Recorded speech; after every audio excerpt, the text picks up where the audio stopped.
최악의 배신자 한동훈, 최상목, 조희대, 정형식, 이준석, 유승민, 김무성, 권성동, 권영세, 이원식, 이복현. 배신자들이 왜 이렇게 많습니까? 숨이 찹니다. 수십. 예, 여기에 탄핵 찬성한 역적 가론유다, 한동훈, 김상욱, 김예지, 김재섭, 안철수, 조경태, 배현진, 진종거, 한지아, 고동진, 김소희, 유영현, 박정은. 아웃! 배신자들은 이제 끝내버리시자고요. 네. 이제 더 이상 배신자들 가지고 얘기하지 맙시다. 이제 끝! 국민 여러분들이 보셔야 될 사람은 딱 한 명밖에 없습니다. 다른 사람들 다 볼 필요 없고요. 딱 한 명만 보시면 됩니다. 윤석열. 딱 한 명만 보십시오. 예. 윤석열이 무슨 얘기를 하는가? 윤석열이 뭐라고 이야기하는가? 윤석열은 무슨 생각을 가지고 있는가? 그거 하나만 봐주시면 결론이 납니다. 대통령 선거. 다른 거 다 필요 없고요.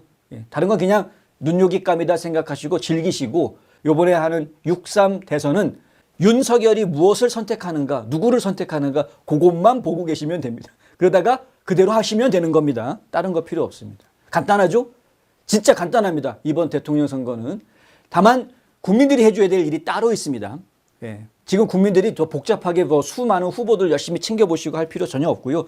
지금 국민들이 봐야 될 정말 중요한 거는 무엇이냐? 부정선거가 발생하지 않게 하기 위해서 어떻게 해야 될까? 여기에 집중해 주셔야 되는 거겠죠. 자, 부정선거를 이놈들이 어떻게든 하려고 할 테니 빤하니까, 예, 그렇다고 포기할 수는 없지 않습니까? 예, 포기하면 안 되니까. 부정선거는 있을 거고, 근데 포기할 수는 없고, 그러니까 부정을 저지르더라도 얼마든지 이길 수 있다. 압도적으로 이기는 방법, 그것이 무엇일까? 이거 찾아내셔야 되는 거고요. 당연한 겁니다. 무조건 투표 많이 하시는 수밖에 없습니다. 이건 기본입니다. 기본. 예, 그것이 뭐 사전선거가 됐건 뭐 본투표가 됐건 뭐가 됐건 무조건 투표를 많이 하시. 본투표 날 투표할 수 없을 것 같다는 생각이 조금이라도 있는 분은 사전투표 하십시오. 제발 좀. 무조건 투표를 하십시오. 그게 1번 기본이고요. 그리고 이제 부정선거가 발생할 수 있는 원인들에 대해서 연구를 해놓으신 분들이 굉장히 많습니다. 예, 그거에 대한 연구가 좀 많이 나와 있고 대안들도 좀 제시가 된 것들이 있으니까 그것 좀 주장을 좀 하실 필요가 있죠. 나경원 의원 같은 경우는 사전투표 없앱시다라는 주장을 좀 하고 있는데 사실 이게 현실적으로 쉽지 않다라는 건 모두 다 알고 계신 거니까. 하지만 한덕수 권한대행이 할 수 있는 행정명령을 통해서 행정조치를 통해서 사전투표 선신고제라든가 이러한 시행세칙을 바꿀 수 있는 방법들은 가능할 수 있다. 이런 이야기들이 지금 나와 있으니까요. 그런 부분들에 대해서 좀 밀어붙이는 쪽에 뭐 범국민운동이 필요하다면 국민운동을 할 수 있는 것이고요. 그 다음에 모니터링하는 것 굉장히 필요하죠. 부방대 지금 열심히 모집하고 있습니다. 부방대 많이 좀 참여해 주셨어요. 예. 그래서 보통 그냥 일반 국민으로서는 투표소에 들어가 가지고서는 감시하겠다고 하루 종일 있을 수가 없는데, 근데 이제 부방대에 가담을 해주셔서 황교안 전 총리의 선거 캠프 사람이다라는 걸 가지고 좀 이제 감시 활동을 하게 되면 좀 더 긴 시간 동안 더 가까이서 감시할 수 있는 기회가 주어지는 거니까 반드시 부방대 활동에 여러분들이 관심 가져주고 참여해 주시는 거. 이것도 부정선거를 방지할 수 있는 좋은 길이다라는 말씀 드렸습니다. 그리고 모금운동 하셔야 됩니다. 돈 많이 필요합니다. 근데 이 돈을 누구한테 줘야 될지 지금은 모르죠. 그러니까 지금은 좀 기다리셔야 되겠고요. 하지만은 윤석열 대통령이, 전 대통령이 과연 누구를 지적하느냐에 따라서 거기에 몰입하게 되는 순간에는 그쪽에다가 기금 모금 운동 해주셔야 되겠죠. 예, 그래서 그쪽에 기금이 모여진 걸 가지고 변호사를 고용을 하든 뭐를 하든 필요한 작업들이 진행이 될 수 있도록까지 신경을 써주셔야 되는 겁니다. 이게 국민 여러분들이 이제 해주셔야 될 일. 예, 여러분들의 관심사는 한덕수 보니까 도대체 안 될 것 같아. 뭐 이런 얘기, 혹은 뭐 김문수가 최근에 활동하는 거 봤더니 와 이거 말도 안 되는 짓을 하고 있는데요. 이런 얘기 다 필요 없습니다. 그분들을 봐야 될 이유가 별로 없습니다. 지금 여러분들이 뽑아야 되는 후보는 윤석열 전 대통령이 지지하는 사람을 뽑아주는 게 여러분의 초점이 돼야 되는 것입니다. 그것이 지금 2030 젊은이들이 길거리에 나와가지고 밤새도록 노래를 부르면서 지금 외쳐대고 있는 윤 어게인의 정신을 여러분들이 도와주시는 길이. 역대 어느 미국 대통령도 중국을 해체할 용기를 내지 못했습니다. 같이 가면 좋은 게 좋은 건 줄 알았는데 트럼프 대통령은 확실하게 깨워줬죠. 자, 트럼프 대통령이 처음 대통령이 됐던 2017년부터 2020년까지 4년 동안 대통령을 하면서 중국이 적이다. 중국이 미국의 안보에 가장 큰 위협이다. 라고 분명하게 일깨워 주었던 대통령입니다. 그랬더니 부정선거 저질러가지고 백악관에서 쫓아냈었죠. 그런데 다시 부활해서 돌아왔습니다. 야, 어쩌면 이 스토리가 지금 한국에도 그대로 적용이 될 것 같습니다. 윤석열 대통령이 중국이 지금 대한민국에 침투해서 중국 공산당이 대한민국을 침투해 들어와가지고 개판을 쳐놨다. 심각하다. 그랬더니 시진핑이 부정선거 저질러가지고 2024년에 있었던 40 총선에서 갑자기 거대 야당을 만들어버리지 않습니까? 이 거대 야당이 딱 들어와가지고 한 짓이 뭡니까? 바로 탄핵. 그래서 결국은 11개월 만에 윤석열 대통령까지 탄핵. 국정을 완전히 마비시키고 지금 야당이 좀 꽉 독재를 하고 입법 독재를 하고 있는 상황을 만들어버렸다. 중국이. 근데 그 과정에서 국민들이 다 깨어났습니다. 정말 하느님이 보호하사 국민들이 다 깨어났습니다. 그래서 결국은 중국이 대한민국의 주적이다. 이제 확실하게 인식을 하고 있죠. 중국 공산당이 대한민국의 적이다 인식을 하게 됐습니다. 그러면 이제 윤석열 대통령이 이제 다시 복귀해야 되겠죠. 예, 당연히 다시 복귀해야 되겠죠. 억울하게 그 자리를 떠난 거니까. 그런데 다시 말씀드리지만 악법도 법이다라는 취지에서 합법적인 절차를 거쳐서 윤석열 대통령이 복귀를 해야 되는 것이니까 그 과정은 결국 어떻겠습니까? 트럼프가 겪은 과정과 같은 절차를 거치게 될 가능성이 크다라는 겁니다. 일단 6.3 선거에서 대선 승리하셔야 되는 것이고요. 대통령이 승리해서 행정부를 굳건히 지켜주고 이 독재하려고 하는 불법 독재하려고 하는 야당하고 맞서서 잘 버텨주어야 하는 것이고요.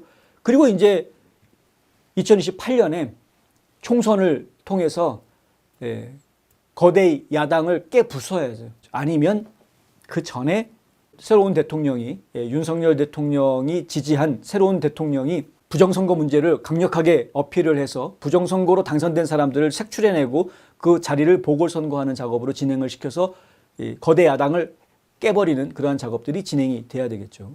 그리고 나서 그러면은 요번에 만약에 이제 2025년에 선거를 치르니까 대통령 선거가 다음에는 2030년에 대통령 선거가 치러지게 되겠죠.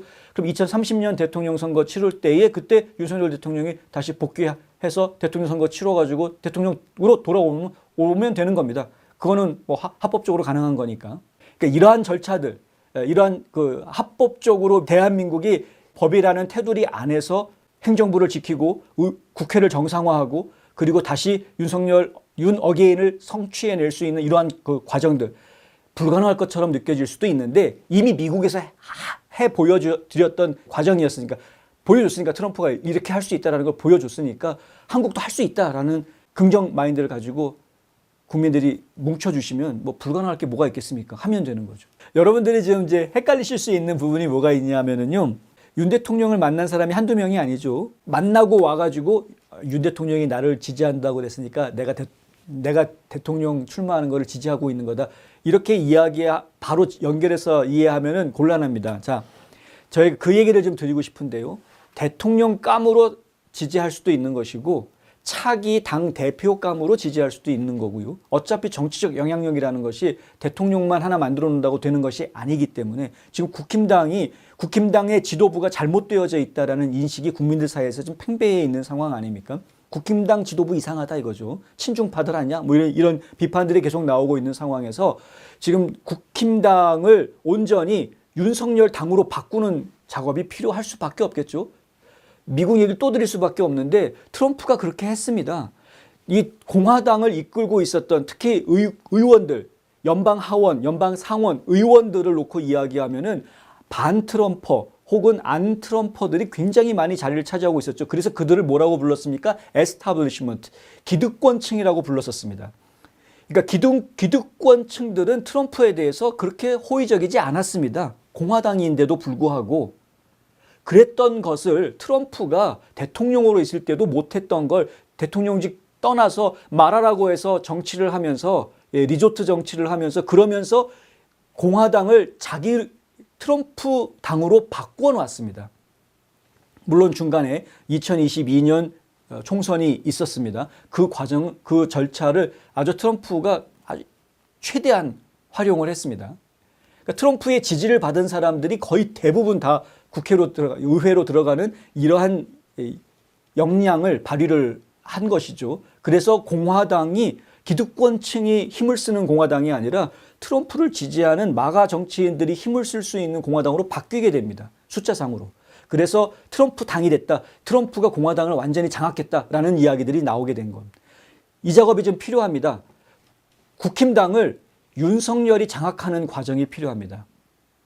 예.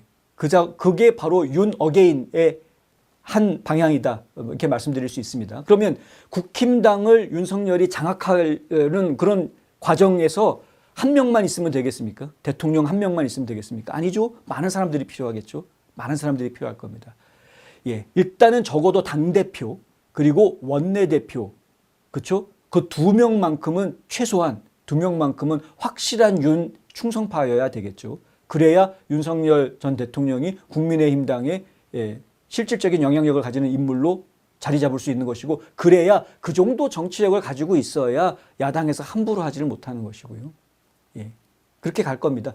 그래서 제가 판단하기에는 분명히 나경원 의원, 윤상현 의원도 저희가 생각해 볼 수 있겠습니다. 그리고 나경원 의원 같은 경우에는 분명히 어떤 그 윤석열 대통령의 지지를 받는 것은 분명해 보입니다. 그런데 그것이 대통령 후보감으로 지지를 받는 것인지 아니면 국힘당의 차기 원내대표 내지는 차기 당대표로 지지를 받고 있는 것인지 그 부분은 저희가 지금 확실하지 않다. 이렇게 말씀드릴 수 있겠고요.